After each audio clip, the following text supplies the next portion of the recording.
Oh, there we go. Now I'm learning. All right, so welcome everybody back to the Super Not Funny Show. This is Super Not Funny Show live. Fortunately, I have Wednesdays mornings off, so decided I'm just going to do a live stream. Now I'm learning. So, and that was me on my phone trying to make sure that everything was good. So, anyway, yeah, this is just going to be my opportunity to, I guess, talk about movies, TV, and any of that stuff that I normally wouldn't talk about on the Supercast or that stuff. But my God, TV is about to go hard. Like, that's the whole thing. We got the end of the season, so there's a bunch of things that got canceled. Some things you may not like. You may not like that it happened. But we also have new shows coming out for the summer season, so that's happening. I just want to talk about that and some other kind of news that's going on. And so let's just jump into it. I'm going to get to some like real quick things just off the top. I'm talking about things that are new to the theater or to streaming or whatever like that.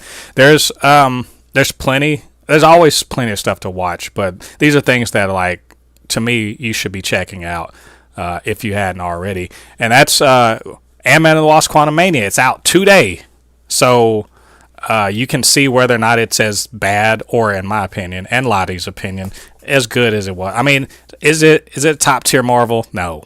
There's some goofy shit in it. Let's be honest. But it's supposed to be a goofy movie. I mean, the Ant-Man movie is supposed to be goofy. And I suppose your mileage may vary as far as how much you like it. But it's on Disney Plus. You can go watch that today and find out what happened in the MCU. Also, we found out that Avatar 2 is going to be hitting Disney Plus finally. I think Disney Plus and HBO Max finally on June 8th. So you got a couple weeks and you can watch Avatar 2. Find out why it made over $2 billion. I think it's a great movie. You can go watch my review of it from, I don't know, way back in December. Also, and this is a big one to me because a lot of you slept on this, and I almost slept on it, but I did eventually get to the theater to see it. It's not going to get a sequel, and I blame you all. I blame all of you because Dungeons and Dragons: Honor Among Thieves is a great movie.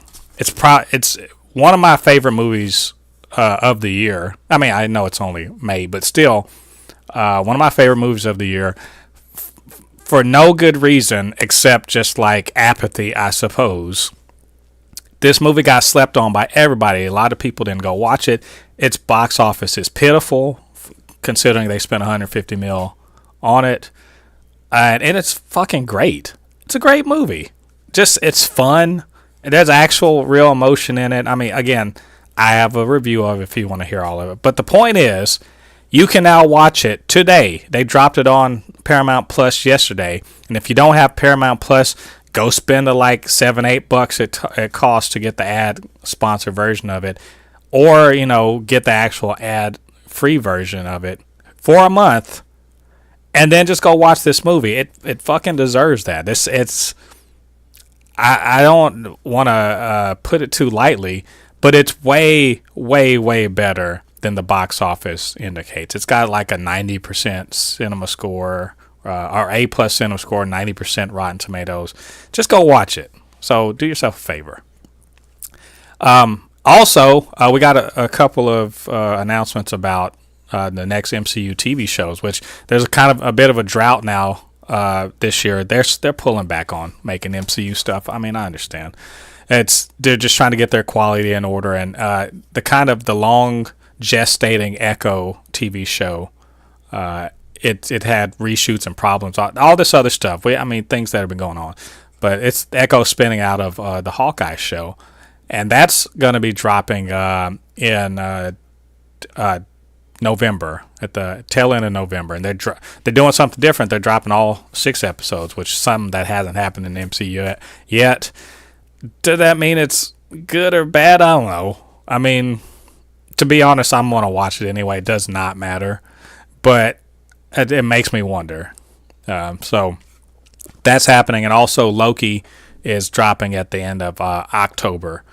So we're gonna be flush with MCU stuff at the end of the year, which I guess I guess that's gonna be October. That's gonna be somewhere around the time that I think they're dropping all that so that they don't get in the way of the Marvels, which I believe drops at the end of November. And so, yay, a big Marvel fall. Cool. We'll talk about that more on the Supercast, of course. That's our thing over there.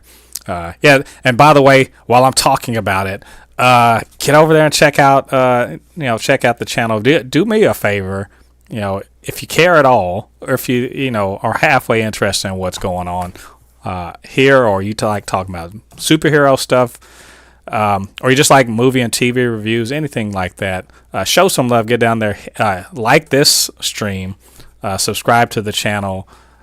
Hit the notification bell, and then go check out some of those videos. You might find something you like, but in particular, I want to pump up the Supercast, which is a superhero related TV, video game, movie show where me and my friend Lottie, we sit and talk about superhero things, and we spend a lot of time talking about the MCU and the DCEU, but any other comic book related superhero thing that makes it onto film or onto video games.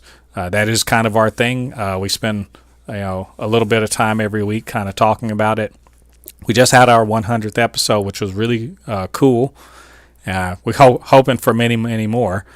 And just go check it out. If you just kind of get on Spotify or on YouTube and just kind of set it in the background and listen to a couple of black nerds kind of talk about superhero stuff, the things we love, things that we have loved since we were kids. So anyway, enough advertising for the channel. So back to the news, I suppose. Fast X is out tomorrow. It's Wednesday, so it's going to be out tomorrow in previews, and of course it's wide release Friday.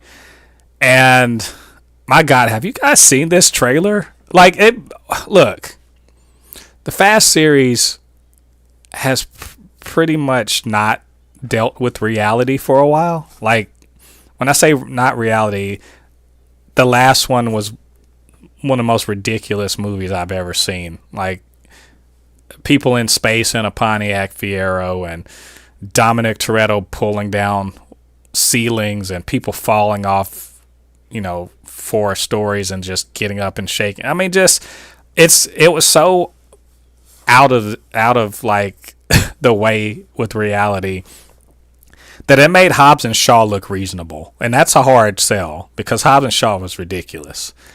But that said, I mean, look, I had fun with it. It was stupid. And so now we get the follow-up to that. And they're just, I feel like they're trying to do, have your cake and eat it too. They want to be a little more grounded. So there's going to be a street race, apparently. They're going to remember that, yes, this is about racing. But also, Dominic Toretto gets harpooned in a car and crashes 2 helicopters and drives down a dam that's blowing up. There are things in there that are so ridiculous that, that if they were in an MCU movie, even then they'd be like, this is too much for us. Just stop. This no one's going to believe this is going to happen. But somehow with Fast 10, it's fine. And I just wanted, like, where are they going to go with this? Also, they have 2 more movies after this too. Where else can they go with this? And crossing over with Transformers, people have said, hey, it sounds reasonable to me at this point. Why not? If Superman, why not? Okay, cool.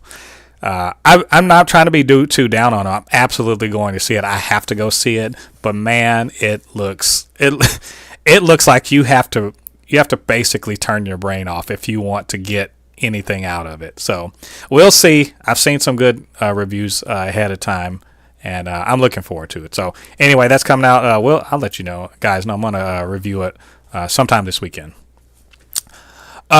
Speaking of reviews, I've got a couple things I want to talk about. I'm a I'm not a I want to say I'm not a huge TV person, but I do watch probably more than most people do. And so if you see on the channel, I review The Equalizer all the time, and I have to say this was a TV. This is a week where TV really really came through for me. Last week I was not so high on The Equalizer, but this week The Equalizer did a complete 180. Last week was just like, what's going on here, and this week I'm just like, wow, y'all really knew what you were on about. Which is to say, it was a great episode that really reminded me of why I like this show. There's been all this talk about why does this show even exist and whatever. It's 3 seasons in, and like it's network TV. It's an action drama and all that stuff. It does formula things, which kind of got it in trouble with me last week. But this week, it was a more personal show. So this week you have Robin kind of going to an old restaurant that Aunt Vi helped rescue earlier in the season. So threads back to things that happened before. And in this case, they go to the restaurant, which was her dad's favorite, and she runs to an old friend, and it sort of leads to eventually she gets a cryptic note about the day her father was killed in a carjacking, and it leads to basically questions and an investigation to find out who really did it and why they did it, and it's all about Robin and the years of trauma and the things that sort of shaped her and wanting to get revenge and justice or revenge, which is it going to be, and the nature of forgiveness, and of course there's a mustache twirling villain. There has to be, but he was good for Robin, and kind of as a B plot you have Detective Dante, and I was wondering the fallout from that guy jumping off the building. He didn't die somehow. This dude, he did the Neo jump test in the Matrix thing, and but he lived apparently. He's in a coma or something like that, and it essentially leads to Dante, of course, getting suspended because he wasn't supposed to do he wasn't supposed to be chasing that guy down. Either way, that part's, it's interesting in his relationship with his new captain, but that's interesting, but not, overwhelmingly important. But what was is, like I said, this whole investigation, and we kind of get to see a side of Robin that we don't normally see, which is, her righteous fury, if you will. I think the character of the Equalizer has generally been, the righteous fury has been tempered by the fact that she wasn't personally involved or whatever, so it's more abstract. But this one is definitely I'm not stopping until I get these killers sort of deal. And so when she does do this pursuit, it leads her to, I guess, suppose you could say, moral quandaries, in the sense that she finds one of the guys that was involved and why, and he's literally been to prison and come out a completely changed person, and it's in fact very sorry for what happened with her dad, and and is willing to kind of make amends accordingly. And I just wonder about, I was wondering while watching the episode, is Robin just gonna shoot this dude, or what's gonna happen here? It's a good question, and she's struggling with it, and obviously, and there's the whole where they ground this in a way they make it make sense and make it dramatically and emotionally resonant, is that it's not just about Robin's grief. She's felt guilt about it because I guess she used to party hard in her teens, and her dad, no questions asked, would come pick her up, and he just so happened to do that, and she's blamed herself for that for near on 3 decades, and it's kind of weighed down on her. But Aunt Vi, as always, because if anyone's an MVP this season, it's got to be Lorraine Toussaint as Aunt Vi, because she just really brings, it's not even just gravitas, she brings a grounding, down to earth, very wise energy to this show. But seeing her having to channel that while in the midst of her sort of grieving again over her brother, and his murder, and also trying to counsel her niece into not doing something, that could, change her life and change their lives, but also allowing Robin to kind of go her and do what she wanted. I think that's a very subtle and kind of like fine distinction when you're acting, how to play that role up. And she's excellent in this. And I want to say also, Leia De Leon Hayes as Delilah. She's been. I mean, I've enjoyed seeing her grow as an actor, and she again brings a subtlety to a kind of a. She's got a bit role in this. She's just kind of like, she doesn't have a lot to do with this because this is mostly a Robin episode. But even she kind of brings an accent to the scenes that she's in to kind of punctuate what's going on, and not knowing about her grandfather because he was taken away before she was born, kind of getting to learn about him by proxy. There's all that stuff going on, and seeing Robin being righteously furious and going through and just really ready to like burn the town down to get to this the guy that ultimately was the trigger man, who's this big mafia boss or whatever now, and how does she get to him, and is she just going to go ahead and straight murder him, and like I said, people like Dante trying to bring her back from the brink, the point of no return. I liked all of it. It's really good. All of the emotions mattered, and also the flashback episodes. Credits. I don't know the name of the actor, but that was young Robin, really given the mannerisms that are in line with the way Queen Latifah has been playing Robin.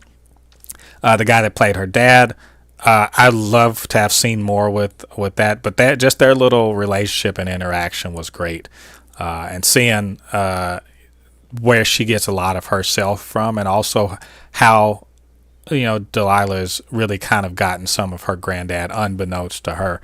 Really cool stuff, and a great finale where she deals with the bad guy in a way that does not tarnish her integrity or put her in danger, but also does deal with the problem appropriately. And you had Mel and Harry sort of, they're really in the background on this, but but again, trying to be the ones, a voice of reason to keep Robin from doing something that she might regret.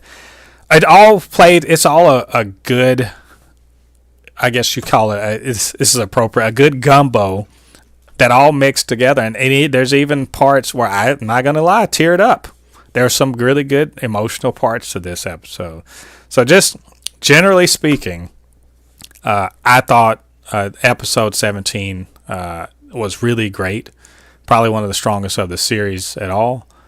And I love that it revealed more about the characters and their backstories and everything like that, and it pushed the story forward a bit more.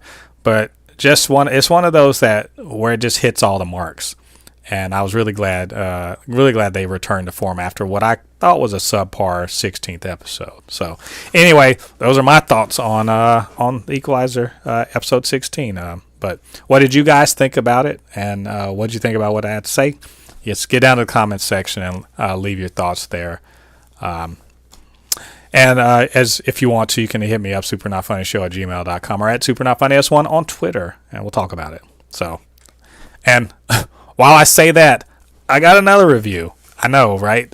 We tuned in just to hear Mo talk about TV shows. But you know what? This is one I don't feel bad about. I mentioned this last week, and I'm going to talk about it again because the season finale dropped last week, and I got a chance to look at it. And that is Amazon's The Power.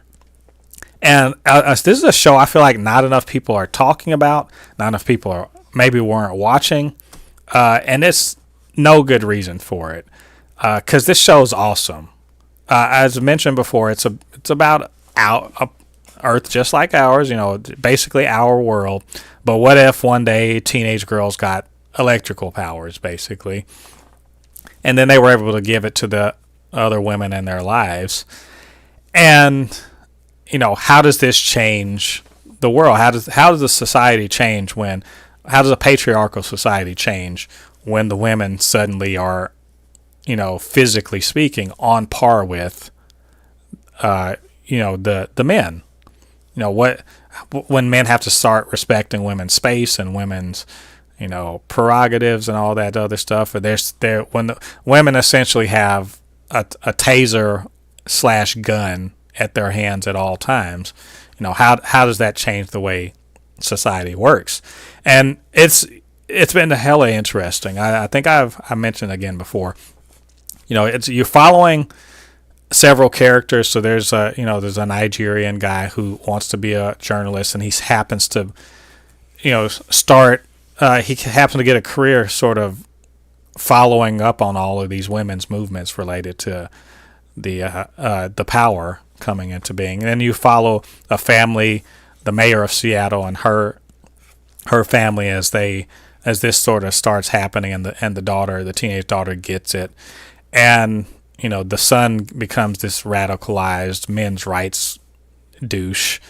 Dad's sort of like Mr. Mom. There's all this stuff going on there, and you also have a young black girl who's she's a foster kid in a house with an abusive foster father, and she gets the power, but also she's hearing what she thinks is the voice of God, trying to tell her that she's going to lead a movement. And you also have a British girl who, she's the daughter of a British gangster, and her mom's killed, and she's sort of like gets into like her step family, and figuring out what to do with herself. Basically, she's kind of a street tough. And so most of the season's just been like, oh, when this power slowly rolling out, how do different people respond to it? How does the American government respond to it? The political machinations that go on in different countries, like Saudi Arabia crackdown, Romania. There's a lot of human trafficking. The women out that are trafficked, they sort of break out and they've formed their own little like enclave. And the Romanian, the Romanian president, he's married to a woman. She's been married to him for a long time, and what's she gonna do about him? Whose side is she gonna take? There's a lot of that whole what side are men? What side are they gonna take? But really, how are women responding to this, and how many of them are going to actually, want the power versus wanting to like suppress, get rid of it, or oppose women with the power. And that there's a surprising amount of that, but I don't think it's weird, because we face that in our real world. And if anything, this is just a big old an analogy to the abortion or any other kind of rights, equal rights thing for women. It's just a big old analogy, but like, what if this thing that biologically becomes part of a woman actually gives them a leg up in the world, and instead of having to ask for equal rights or equal treatment, they instead can demand it. And what are you going to do about it? And then underneath all, there's, like I said, the backlash, the response. There's a men's rights kind of toxic social media guy, that's anonymous guy that's called Urban Docs, who sort of, he's mobilizing ideologically, at least, a lot of the men that aren't taking this change very well. And in some ways, I think that this show does not actually, I think it actually does not present how extreme some of the responses will be. They don't talk about the religious response. They don't talk about, the day-to-day. It just seems like people are like, oh man, girls can shock us. I guess we got to start acting a little better.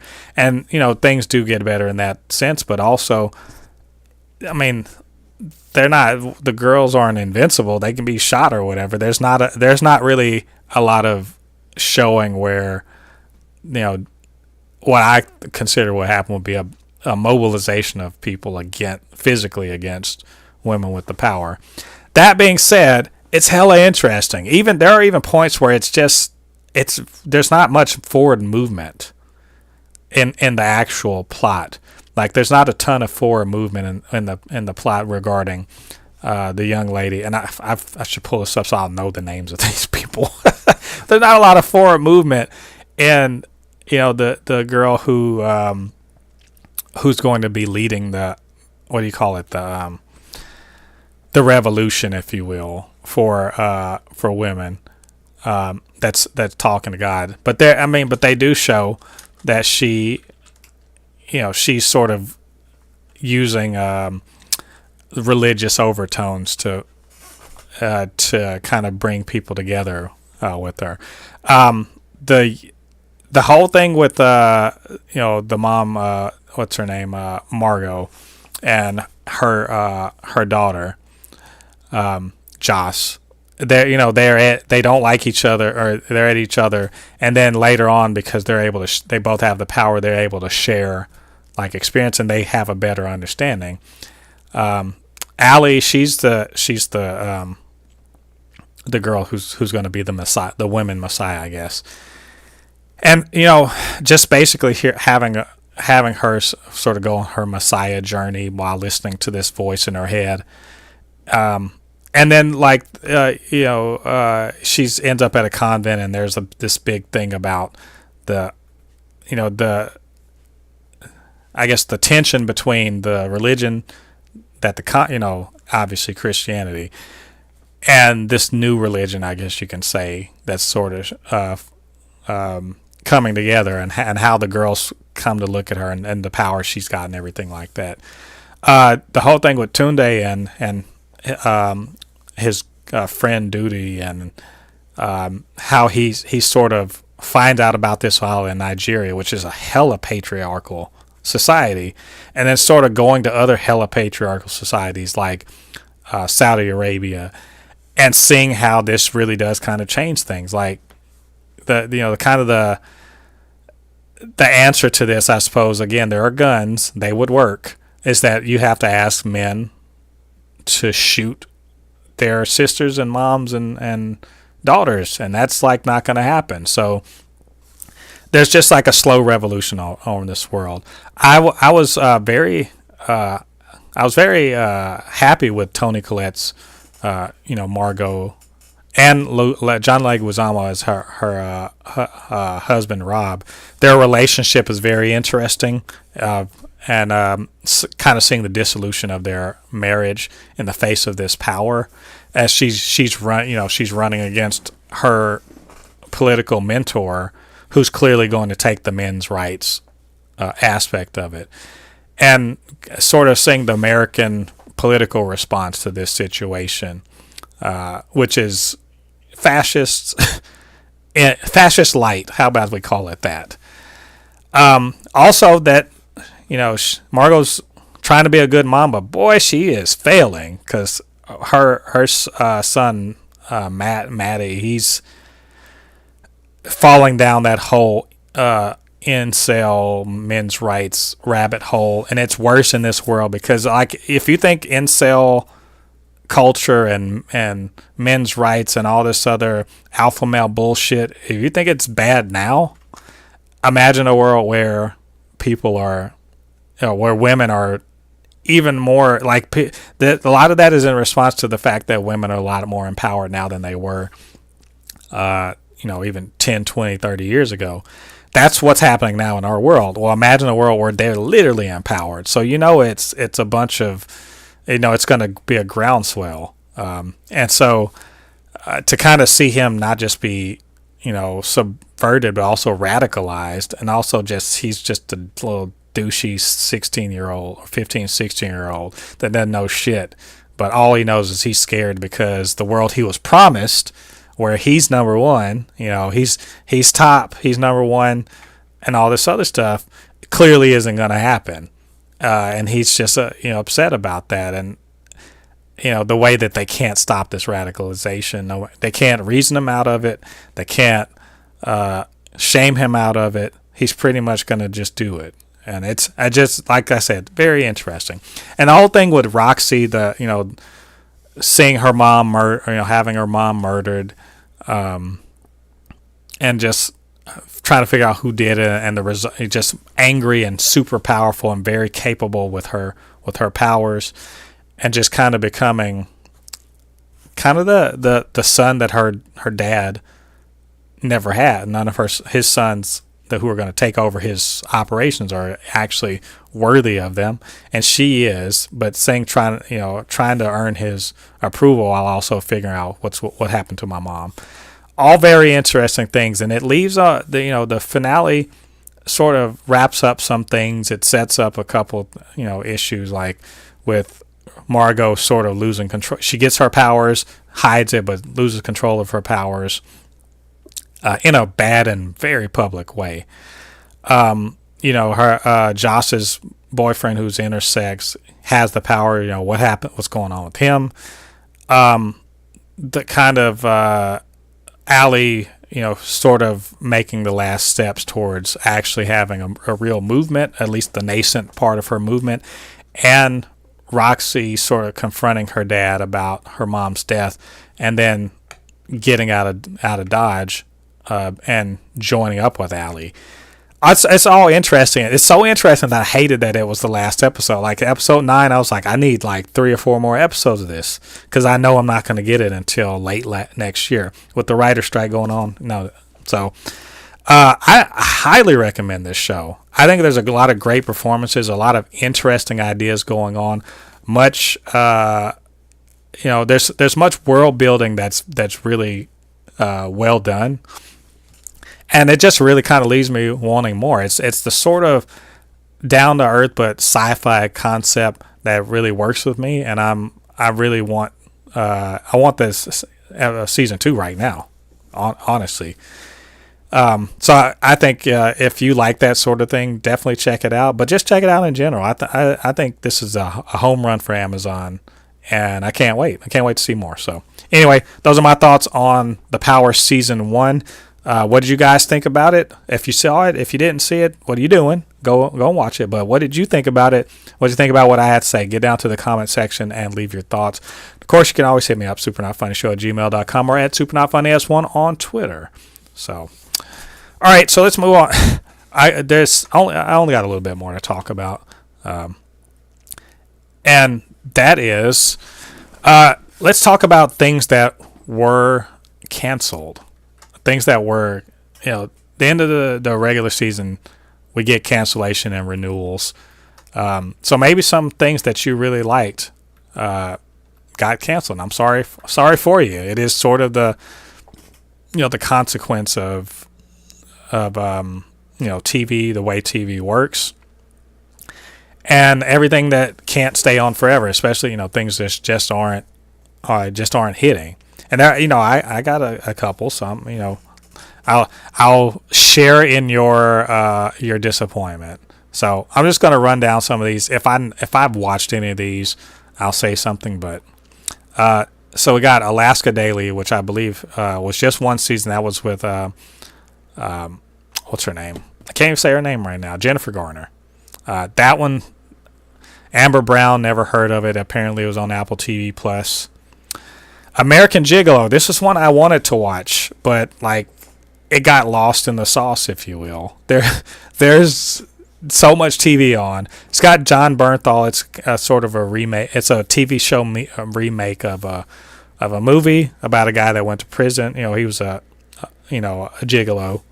Went to prison, got out after 15 years, trying to restart his life. By all indications, it was fine, but I just, again, didn't get around to it. It's on Showtime, which I have, but just never took the time to watch it. The thing is, drama series, they've got to have a good hook for me, because there's a bunch of them that are very similar, at least in terms of, if not theme, then atmosphere, or how they're kind of telling their story. So Archer, 14th season, the upcoming 14th season that starts at the end of August, is going to be its last season, which makes sense to me. I think they had a hiatus year or two within there, but cool, good for them. They get to go out knowing they're going out. Also, Avenue 5, an HBO comedy series, I think sci-fi comedy series. Never watched it after 2 seasons. Barry is coming to a close. Again, a show I've only seen 1 episode of. Seems cool, but it's ends after this season that's currently running. Big Mouth and I believe Human Resources are both coming to an end, which I can't believe. Big Mouth has had 8 seasons. Okay. After what little I've seen of it, fine. I liked it well enough, but it's on Netflix. I'm surprised it even made it past 3. I'm surprised it made it past 3 seasons, to be perfectly honest. And especially because I always hear a lot of people shit talking it online. Like it's not any good, and yet somehow it survived 8 seasons. Big Shot, that's a basketball show on Disney Plus, something like that. I don't know. Never watched it. I'm sure someone cares about it. Big Sky ends after 3 seasons on from ABC. Again, don't know what that is. Here's an interesting one: The Blacklist. It's ends after its 10th season. So it's kind of hard to call. I mean, you can say it's canceled, but I mean, you ran 10 seasons, so man, come on, that's a pretty good run, and I'm pretty sure they knew that they were getting an ending. So, Bling Empire ends after 4 seasons. I have no idea. It's an unscripted series. Don't give a crap about that. To be perfectly honest, reality shows can go, fuck a duck. I don't care about them at all. Call Me Kat. This is one. It's not one I'm following much. I did like what little I've seen of it. My wife Jen, she was a religious watcher of the show. I thought it was quite good. Mayim Bialik was very fun in her way. There's a good cast of characters around it. They had the great Leslie Jordan, who unfortunately passed away in a car accident. I think late last year. That really sucked because he's just always a fun character on anything he was in. But I guess the ratings just I think they were fine after the end of the last season. That's why they got a season. They got a renewal after the first couple seasons. And I guess between I don't even want to say Leslie Jordan. I think maybe it's not an evergreen sort of concept that can just keep on and keep on and keep on. But it got 3 seasons, so that's pretty dope. Like if you got 3 seasons, I think you're doing pretty good. So, but farewell to Call Me Kat. Carnival Row, we knew this because it took something like 2 or 3 years for them to even get the second season, but the second season was the final season. And I like that you have to be happy about stuff that gets to know that it's going to end. You got Cobra Kai ends after the upcoming 6th season.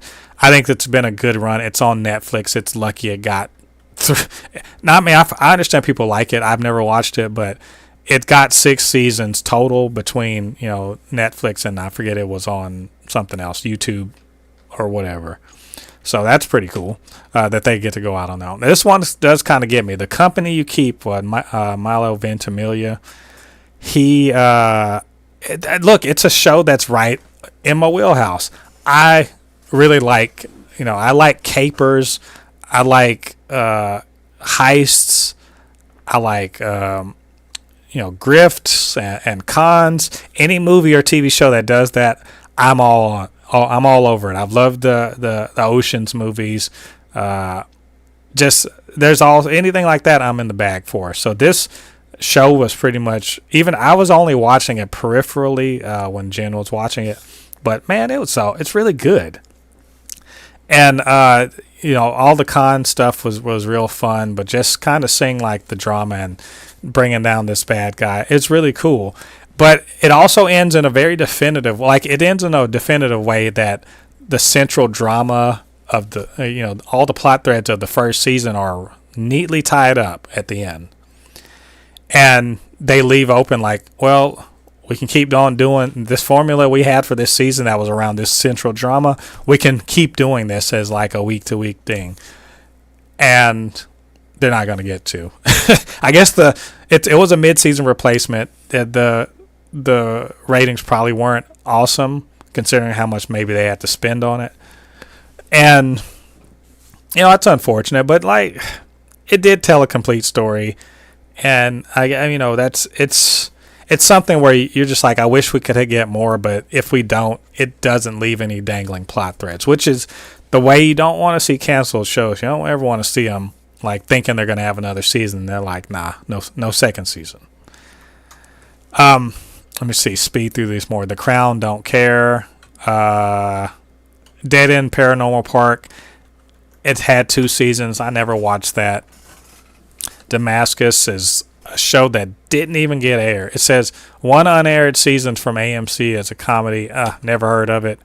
Who cares about Dr. Phil? Doom Patrol got to go out on its own terms. That's cool. It had 4 seasons. Why not? It's a good, as far as I know, it's good. I've only seen 1 episode of the show. East New York, they tried so hard to get this kind of police procedural show to work after the Equalizer, and like, I had zero interest. I like my bandwidth for police procedurals is thin. Like, I barely even want to bother with any of them. So this was not going to fly with me anyway. 1899, that was one of those from the people that made Dark. That got canceled. Fantasy Island, I already spoke about it. It had it said it had 3 seasons. That's not true. It had 2 seasons. 2 seasons. Fear the Walking Dead finally comes to an end. The Walking Dead, it's a zombie franchise. Let's call it what it is. It's a zombie franchise. They don't ever actually plan to end this thing, even though they just ended the main series. Fear the Walking Dead again is ending after season 8, but they're doing spin-off series. I mean, come on. I don't really know why they want to belabor this, but I guess money, right? So that one's ending. The Flash comes to an end and pretty much is going to be bookending the Arrowverse. I mean, I think they still have a couple things that are tangentially related, maybe Superman and Lois. But everything else I think that is related to the CW Arrowverse is this is it. After 9 seasons, that's pretty amazing actually. Run. I don't watch. Yes, I know I like superhero stuff. Don't like the CW stuff that much. So, I mean, good for you if you liked it. It's also good to know that it's going to end in the way it should. Let's see. Gossip Girl, don't care about that. I guess it was a reboot or something. Grownish, it's a spinoff of Blackish. It's fine. It's going to end after season 6. Let's see. More. Hunters gets its second series. Is the final series. It makes sense. It took them a couple years to get that one out. Inside Job. I don't even remember what that's about. It's an animated thing from Netflix. Surprise, Netflix cancels things. Let's see. Kindred. Well, Kindred only gets 1 season. That's interesting. I wonder if that means they did the whole book or they didn't do the whole book. I'm not surprised by this. I only ever watched like 1 or 2 episodes anyway, but they dropped it all at once. They had a little bit of advertising, but Hulu did not do a good job of advertising this show, I think. And so I'm not surprised that if it did not complete its story, I'm not surprised at that because there's some things are getting pushes and some things aren't, and that didn't really. A League of Their Own is going to have an abbreviated 4-episode season 2, and it'll be done. Not surprised by that. Also, Amazon, they tried to market this, but like it had things going against it, and I don't think it ever really found its footing. I wanted to watch it, never got around to it. The Let the Right One In is the vampire show based on the movie. Again, unsurprising. I watched the first episode. I thought it was good. Didn't get back to it. Not surprised by this. Showtime, for whatever reason, they're not having a good record with their TV shows right now. Just keeping them going. It's probably because Paramount's not so great at their marketing.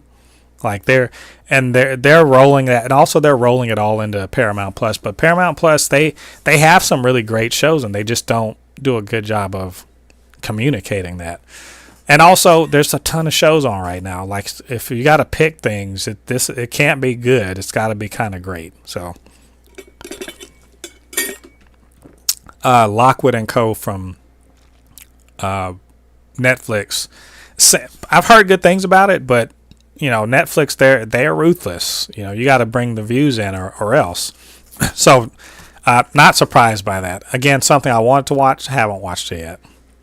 L Word Generation Q, never seen it, but it had 3 seasons. Another Showtime one. Showtime is I think Paramount is really kind of cleaning house right now. Just like the way HBO, HBO Discovery is sort of cleaning house also. I think Paramount is cleaning house as far as their in-house shows. Like things that they air elsewhere, that's another story, that they get paid for that, but keeping it in-house is sort of less of a monetary gain. Manifest ends like it should have. Like it got picked up by Netflix. They did a final season 4 to kind of wrap up the story. That's pretty cool. Mayans MC ends after 5 seasons. Never watched it, but if you're a Son of Anarchy's person, I guess good for you. Mighty Ducks Game Changers, another one I didn't really watch. I wouldn't. Disney Plus's kid-oriented shows are not my jam, so not missing it after 2 seasons. A Million Little Things, no idea what that is. Mo, again, don't know what that is. Mosquito Coast, I've seen the advertisement for it. It's another one of those of shows that I'm unlikely to watch. My Brilliant Friend on HBO, don't know what that is. Mysterious Benedict Society, that's a show from Disney Plus. Again, kid-oriented Disney Plus shows, not really my jam. Sorry about the camera deal.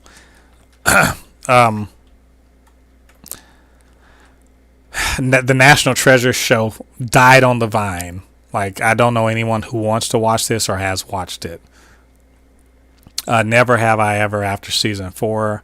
Not my jam, but Netflix that's their thing. New Amsterdam, medical procedural. Never watched it. There's a lot of I've never watched this. NCIS Los Angeles is ending its 14th season. Good for them, but that is whatever. Okay. 911 ends after 6 seasons on Fox. But that's interesting. But it's going to air on ABC for season 7. Well, that's an interesting wrinkle. You don't see that often, except maybe Netflix picking something up. One of Us is lying on Peacock. Not surprised by this at all. After 2 seasons, Peacock is as bad, if not worse, than Paramount for pushing their shows. Like they make things specifically for their streaming service and don't tell anybody about it, or they do a bad job of telling people about it. Which, how many of you are watching Mrs. Davis right now? Probably not that many. Outlander ends after 8 seasons on Stars. Okay. And Pantheon, never heard of it. Animated drama series. It's only going to get 1 season for AMC. AMC is another one of those. They're kind of drawing back on their streaming stuff because of money. Because who's watching? Who has AMC Plus? I do, but that's not. I'm one of very few. Pennyworth on HBO Max ends after 3 seasons. I don't know too many people are watching it, but apparently it's quite good. A bunch of Reboot. Yeah, well that happened earlier in the season. Reboot did not get renewed after its first season. I thought the first few episodes were quite funny, but I didn't finish watching it. Not surprised by this. The Resident ends after 6 seasons on Fox. Riverdale, this has been in the card for a while, ends after season 7 that's coming up, I think maybe this summer. Not surprised by that either. They pretty much said they were going to end it. Servant, again, another one where they said, hey, this is the final season. Season 4 on Apple TV Plus. And let's see, Sex Life. Don't know what that is. On Netflix. Never seen that. Snowfall. They had already said that the season 6 was going to be the end of it. Snowpiercer was odd. Season 4 is in the can. This is it's a weird thing, but it's also starting to become a thing. They've done it. They created it, but they're not airing the 4th season, and I guess TNT is just going to eat the cost of that, or they're going to try to get it to show somewhere else. I figure it might end up on Tubi or something like that, kind of the way the Nevers did from HBO. Southside, HBO Max comedy, that ends. Star Trek Discovery has announced that this upcoming season 5, it's going to air next year, is going to be the last one. Star Trek Picard, of course, we know that ended just now. Star Wars, the Bad Batch ends after season 3, the upcoming season 3. Stranger Things, we also knew that the 5th season was going to be the last one. Sweet Tooth, which the season 2 just dropped. Season 3 is going to be the final season. Not surprised, it's a Netflix thing. 3 seasons is normal for there. And I'm glad that they know so that they can end it properly. Three Pines on Amazon Prime Video after 1 season. Never watched it. Not my bag. Titans ends after 4 seasons. Not a surprise. Again, HBO sort of cleaning house with some of their stuff. Jack Ryan to end on Amazon Prime after 4 seasons. True Lies it was a mid-season replacement. Found no traction. Just canceled. Too bad for Ginger Gonzaga, who I thought, might have been able to kind of roll off of She-Hulk into something as a lead and do something cool, but hope to see her in more things because I think she's really good. Truth be told, on Apple TV Plus, I want to say my wife is going to be bothered by that, but I think she fell off of it already. Vampire Academy ends after 1 season because who the hell wanted to watch that? And also it's Peacock. Willow ends after 1 season. Apparently, I will see more about that. I hadn't had that confirmed, but I don't think that it did that well. I think it was fine, but it didn't do that well. Working Moms after 7 seasons. They got 7 seasons on Netflix. That's a surprise. The Wu-Tang and American Saga ends after season 3. That starts next year. And Yellowstone, maybe one of the bigger what the fucks, because it's so successful, but behind the scenes drama and everything with Kevin Costner sort of put that on the chopping block. You ends after season 5. The 4th season seemed to be interesting, but I think it's definitely fallen off. It's one of those things that does not have what I call an evergreen concept where you can just do whatever with it for that long. So if you saw something you liked in there, sorry, shit happens, man. There's a lot of TV right now, a lot of eyeballs aimed at a lot of different things, and these things don't make numbers. It is what it is. But let's be happy we got the things we got. Not too many things on there that bother me. Just Fantasy Island is really, and the company you keep. Those are the ones that I'm like, that kind of hurts.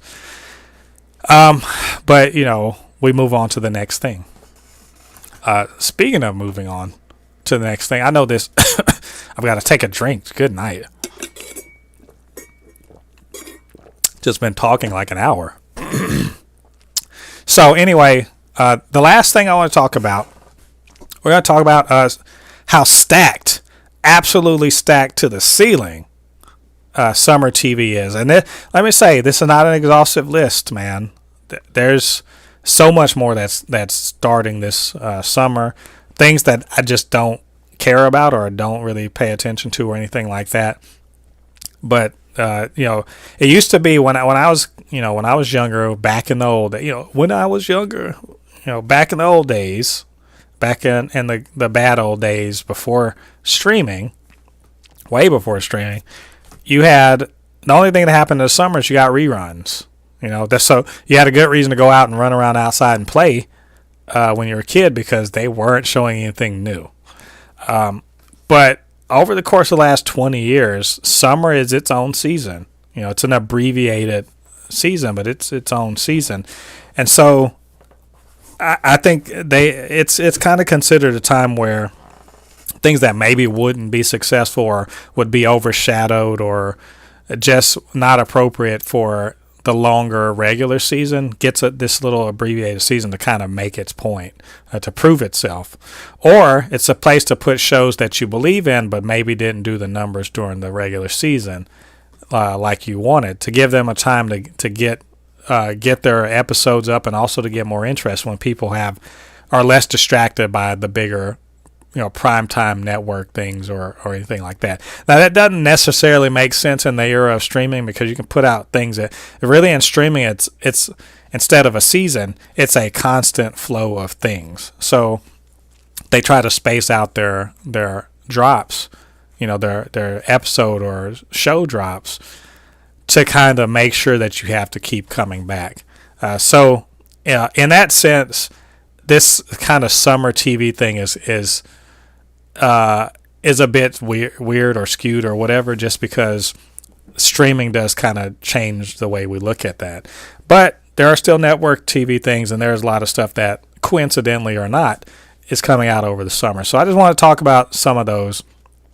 And y'all, if you watched the last live stream, you may remember I was talking about the 3 I'm really looking forward to, which is The Wonder Years, The Wonder Years, Reservation Dogs, and Only Murders in the Building. And since I talked about them, I did get release dates for those, and they're June 14th on ABC, but also streaming on Hulu. Reservation Dogs on FX, but also on Hulu. And Only Murders in the Building is also on FX, but also on Hulu. Reservation Dogs August 2nd, and Only Murders in the Building August 3rd. And let me tell you, God bless the people at FX and Hulu. Those are 2 of my favorite shows running right now, and to get them back to back and I'm going to assume they both have 10 episodes, so for 10 weeks starting in August, just going to have excellence on TV. I want to say, let's see, what day is August 2nd? That'll tell me the day after streaming. August 2nd is a Wednesday. So Wednesday and then Thursday. So really, if I wanted to, on Friday, I could have a Reservation Dogs Only Murder back-to-back thing. That's great, and I'm really, really looking forward to that. Even though it's like at the end of the summer, which I was really hoping that earlier summer would really get me through the summer, but it's all good. I can't wait. I also saw a few other things. Star Trek: Strange New Worlds comes back. Yes, baby. I love. Well, I won't say I'm the biggest Trekkie. I do really like Star Trek. There's some shows better than other, obviously. Some I've seen. I haven't seen a ton of all of the shows, but I really like the modern Trek. Maybe Picard season 1, maybe not as much. But pretty much all the new Star Trek shows have been really great to me. And Strange New Worlds, it's such a great show. Especially if you like old school Star Trek, cool. Even if you like new Star Trek, it's still really cool. It looks great. It's got such a great cast. I think Anson Mount's Captain Pike. He was so good in season 2 of Discovery, but then just really kind of owned the role. So to the point that I don't remember the other guy that played Pike. There was different kinds of episodes in the first season. They got this. It's kind of like they made aliens at some point. It was really cool, and I think generally speaking, most people who watch Trek like Strange New Worlds. And we've been waiting to find out when is the second season coming out, especially because they're also going to be an awesome cameo. I think in one episode we're going to get a cameo for the first time, as far as I know. The first time we're going to get characters from an animated Star Trek show in live action. And that is, what is it? Star Trek Lower Decks, which is, again, another awesome Star Trek show. Mariner and Boimler from there are going to be in an episode of Strange New Worlds. So You're getting Jack Quaid and Tawny Newsome are going to be in, and it's really cool. I cannot wait. June 15th. So, like right now, that week, June 14th, Wonder Years, June 15th, Strange New Worlds. I'm going to be so happy. Like, I can already tell. I'm about to have a huge smile on my face because I got two great shows that are going to just, like, probably blow my socks off. That's the thing. Is that thing kids say? I don't know. But so that's great. Another one that really kind of caught my eye. It's an animated show for HBO called Gremlin Secrets of the Mogwai. Look, I'm a kid. I'm an '80s kid. I loved Gremlins and Gremlins 2. Great movies. Gremlins 2 is revelatory. Like, don't let anyone tell you otherwise. The first one's it's a really fun movie, like semi kid oriented scary movie. The second one is just like this ridiculous romp. There's all sorts of weirdness in that. But this is so I'm interested in this Gremlins thing. I don't want to say excited, interested. It's sort of a prequel, and you get to see Gizmo again, and like you see sort of not I don't want to say the origin, but the modern origin of the Gremlins, and I do believe it takes place in China. I want to say it's not China, Chinatown, something like that. So there's plenty of opportunity for Asian actors for voice acting. I'm excited. I think it will be interesting. I want to check it out and see if it's worth actually following. So that's May 23rd, which is basically next week. That'll be interesting. Also next week, on May 24th, Disney Plus is dropping a show that I've been vaguely aware of and didn't know I wanted until I saw the trailer, and that is American Born Chinese. Again, kind of Asian, Asian representation, but it's based on a comic book, it's based on a comic book, and I thought it was just going to be a slice of life thing. It absolutely isn't. They were just like, let's make a wuxia show that's about a guy in high school. It looks ridiculous. It's got Michelle Yeoh and Ki Kwan in it. Okay, I think even Stephanie Hsu is in it. So hell yeah, like so. Half of the cast of Everything Everywhere All at Once is in this show. Cool. I want to see this. There's some kung fu junk going on and mystical things and also high school things. I don't know how much else you can ask for. So I'm really looking forward to that, actually. So that's next week, May 24th. Later on in the summer, there's The Witcher Season 3 finally comes out. And that's Henry Cavill's final, I guess his final turn as Geralt of Rivia or Rivia or whatever. Really looking forward to that.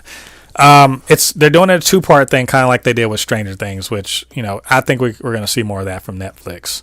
I haven't seen the trailer. I mean, I think I did last year. I don't care about seeing the trailer. This is literally a show. I don't need a trailer. I know I'm going to watch this and see where Yennefer and Geralt end up.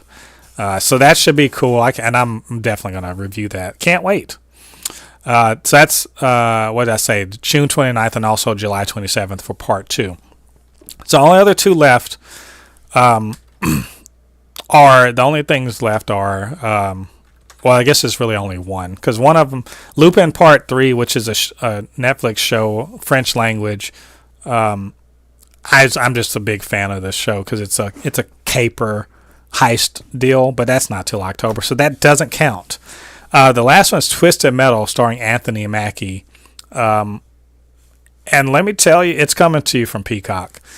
Coming out on July 27th. I have really low expectations for this show.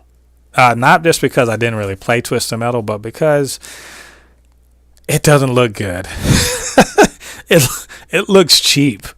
And it should not look cheap because it's literally a movie about, or a show about, combat racing and cars that are kind of cobbled together with guns and like whatever.